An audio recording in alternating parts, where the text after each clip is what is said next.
Welcome back. It is Monday, so that means we get to check in with our local CPA, Jeromy Bourque. He joins us virtually. Jeromy, thank you so much for being here with us today. Oh, pleasure to be here. Thank you. Of course. So today, the topic is child and dependent care credits. What do people at home need to know? Yeah, kind of want to continue on with our back to school theme here. And this is an important tax credit some parents miss for daycare, summer camps, things like that. Yeah. So how is this tax break good for working parents? So if working parents can get a tax credit, or what I like to call a discount, on your daycare or summer camps, it depends on what your adjusted gross income is, as what percentage that really relates to. But any taxpayers who make over $43,000, that credit limit is 20%. So I would consider most working parents. So you're looking at about a 20% refund on those childcare expenses. And for me, in my personal situation, sorry about that.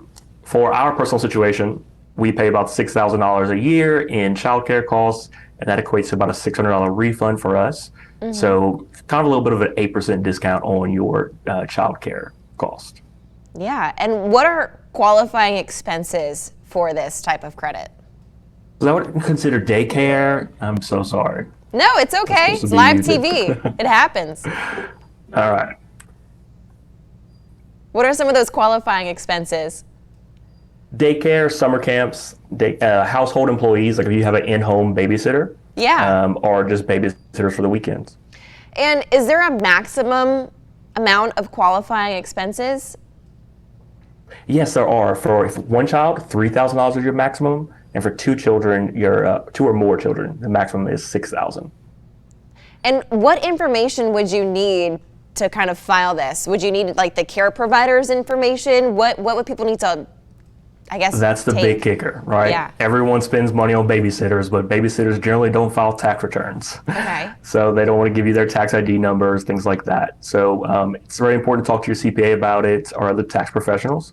But you would need their name, their address, the tax ID number, things like that. And what are some other eligibility requirements to be aware of? Yeah, definitely.